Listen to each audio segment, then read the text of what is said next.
पुण्यात्माओं, मनुष्य शरीर के अंदर ही ये वस्तु उपलब्ध हो सकती है। मनुष्य शरीर के अंदर ही परमात्मा प्राप्ति हो सकती है और मनुष्य शरीर प्राप्त प्राणी को ही सत्संग उपलब्ध हो सकता है। पुण्यात्माओं, सत्संग मिलना बहुत कठिन है। सत्संग उसे कहते हैं जिसमें सच्चा ज्ञान हो। बाकी सत्संग नहीं है। जिनके ज्ञान ऐसे बच्चों जैसे हैं, तो क्या वो संत सत्संग करते हैं? जो अभी तक परमात्मा को निराकार बताया करते थे, क्या वो सत्संग करते हैं? वो झूठ बोला करते थे।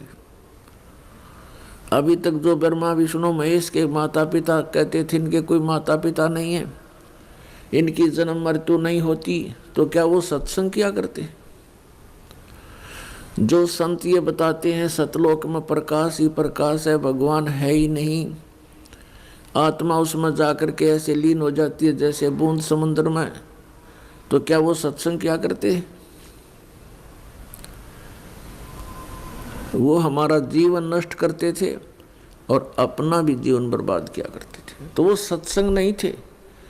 और बोले श्रद्धालु उनके द्वारा दिए गए वचनों को सत्संग जानकर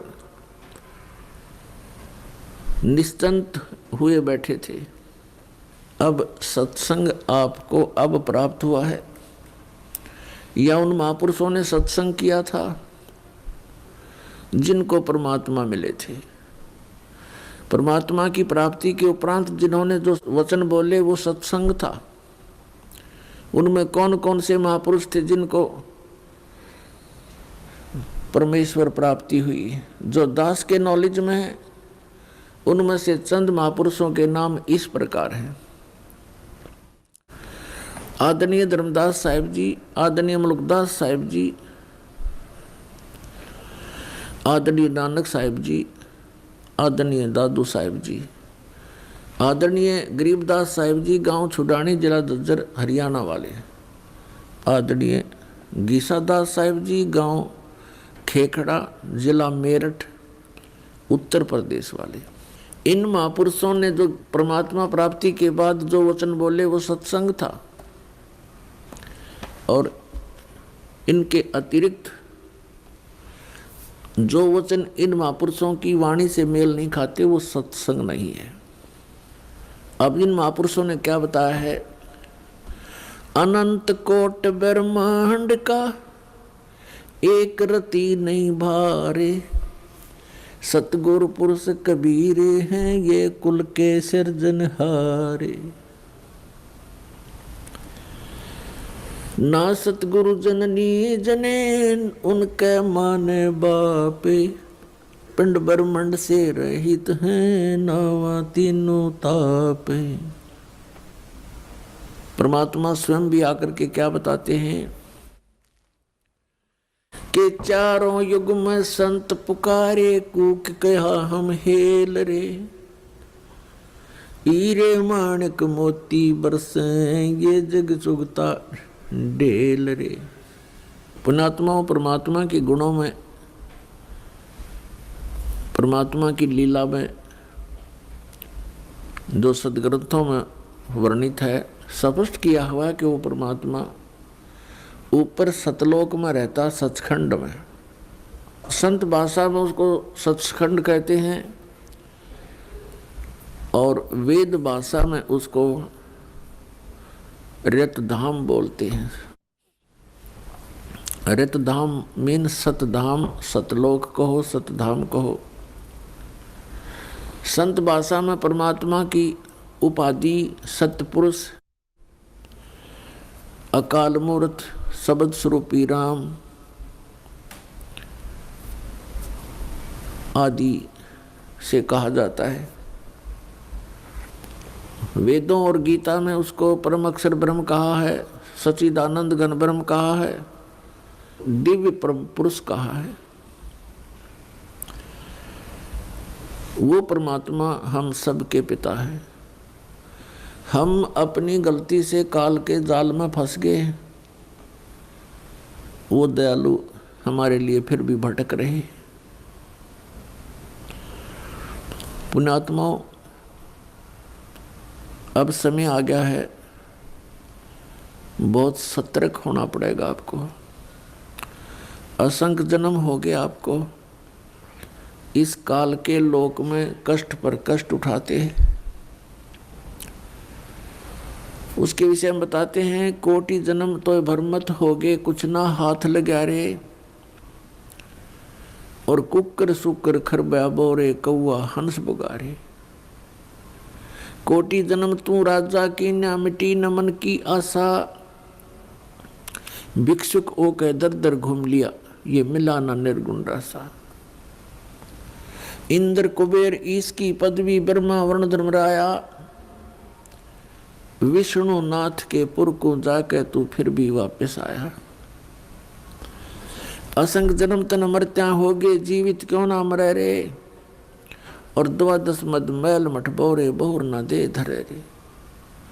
दोजक बहिष्ट सभी ते देखे, राजपाट के रसिया।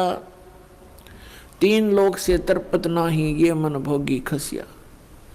3 लोक से तरपत नाही, ये मन भोगी खसिया। सतगुरु मिले तो इच्छा मेटे, पदमल पदे समाना। चल अनसा उस लोक पठाऊं, जो आदि अमर अस्थाना। 4 मुक्ति जहाँ चंपी करती, माया होरी दासी। दास गरीब अभय पद पर से, वो मिले राम अविनाशी। पुण्यात्माओं, आप बिल्कुल बालक हो। काल ने आपकी बुद्धि को इतना सीमित कर दिया, जैसे संतों को हम ऐसे नजर आते हैं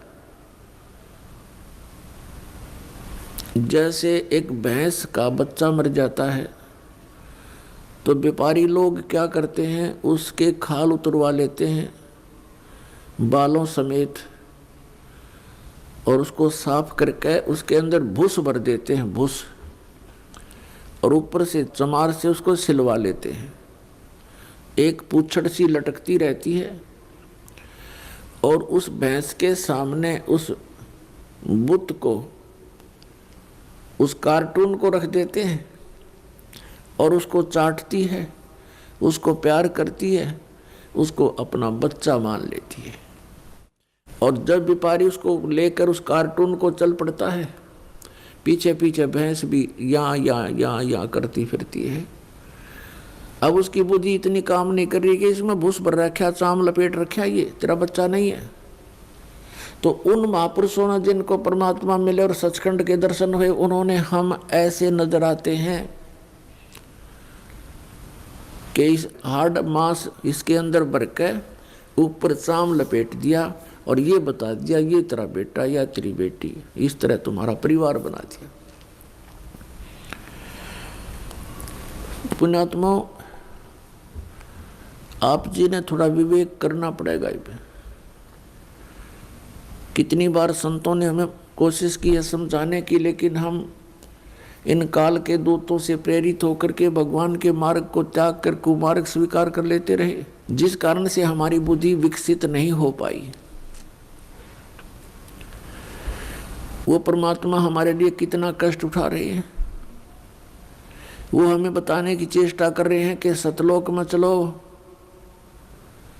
वहां तुम्हें सुंदर शरीर मिलेगा, उसके अंदर ये नाड़ी तंत्र नहीं होगा, 5 तत्व से बना हुआ नहीं होगा, उसमें ना कोई रोग कोड होगा, उसमें बीपी हाई लो नहीं होगा, उसमें कभी वृद्ध अवस्था प्राप्त नहीं होगी। वहाँ सचखंड के अंदर आप की ऐसी सृष्टि होगी, ऐसा ही परिवार होगा जैसा यहाँ पर है, और वहाँ कोई काम नहीं। अपने आत्माओं, आपकी संतान हुई, आपने मकान बनाए, उन बच्चों के लिए सारी सुविधाएं की और करते ही रहते हो। अब ये नहीं पता पिता की मृत्यु हो जाए, पता नहीं माँ की मृत्यु हो जाती है, और पता नहीं बेटा मर जा, बेटी मर जा। तो हम जिस व्यवस्था में सारा जीवन बर्बाद कर चुके, उसका हमें के लाभ हुआ। लेकिन हम सोचें क्या इसका विकल्प नहीं?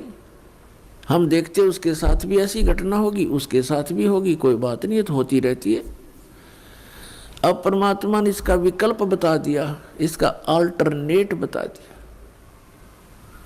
कि जब तक तुम्हारे संस्कार हैं, परिवार में आप रहो, और वो भी भगवान की आत्मा है, आपके बेटा बेटी रूप में रोल करने आए हैं, माता पिता रोल के रूप में आए हैं, तो उनको एक विशेष प्यार देना, आपस में खींचातानी नहीं बढ़ावे। इस दृष्टिकोण से कि हम उस पिता के बच्चे हैं, अगर हम इनको किसी को एक दूसरे को दुखी करेंगे तो परमात्मा नाराज हो जाएगा, क्योंकि हम पहले गणे दुखी यहाँ पर। फिर हम एक दूसरे को सतावें, कोई वचन से जख्म करें, किसी को और कोई हानि पहुंचावें, तो हम तो कौवे हो गए, कौवे, मनुष्य नहीं रहे। जैसे कौवा जख्म के ऊपर चोंच मार के खून निकाल लेता है, हमने हंस बनना है तो हम सतलोक चलेंगे। वो परमात्मा हमारे पीछे फिर रहा है। जो जन मेरी शरण है, ताका हूँ मैं दासे, गेल गेल लाग्या फिरूं जब तक धरनी आकाश। परमात्मा कहते हैं कि जो मेरी शरण में एक बार किसी भी युग में आ गया तो मैं उसके पीछे पीछे फिरता रहता हूँ और उसको पार करने की चेष्टा करता हूँ। क्या बताते हैं? अनंत कोट बाजी जहाँ हम रचे सकल ब्रह्मंडे, कह कबीर मैं के करूं यू काल करे जीव खंड। कबीर साहब बताते हैं कि मैं इतना समर्थ हूँ, ये सभी ब्रह्मांड मैंने रचे, अनंत कोट बाजी जहाँ रचे सकल ब्रह्मांड, और कहे कबीर मैं क्या करूं ये काल करे जीव खंड। पुणात्माओं, आपने ये अमर कथा कभी सुनी नहीं थी। आप जी ने अपने ही धर्म मजहब के अंदर चल रही कथाओं को सुना, उन्हीं के आधार से आपका माइंड सेट हो गया।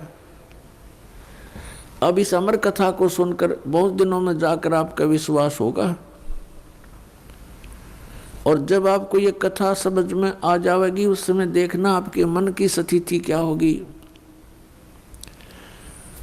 आप ऐसी स्थिति में हो जाओगे जैसे परगर पावना रह उठाए चित, जैसे दूसरे के घर में, दूसरे गांव में, रिश्तेदारी में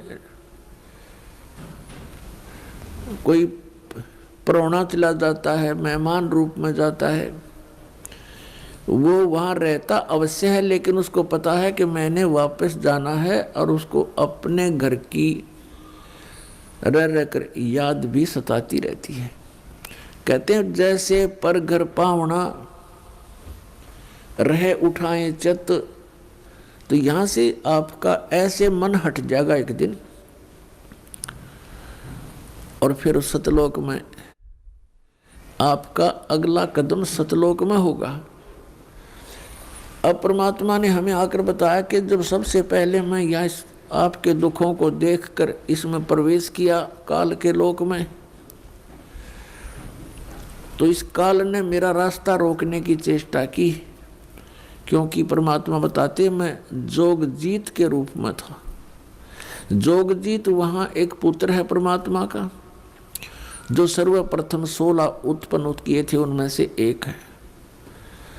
जोगजीत जानकर मेरे साथ इसने बहुत अड़ंगा अड़ाने की चेष्टा की,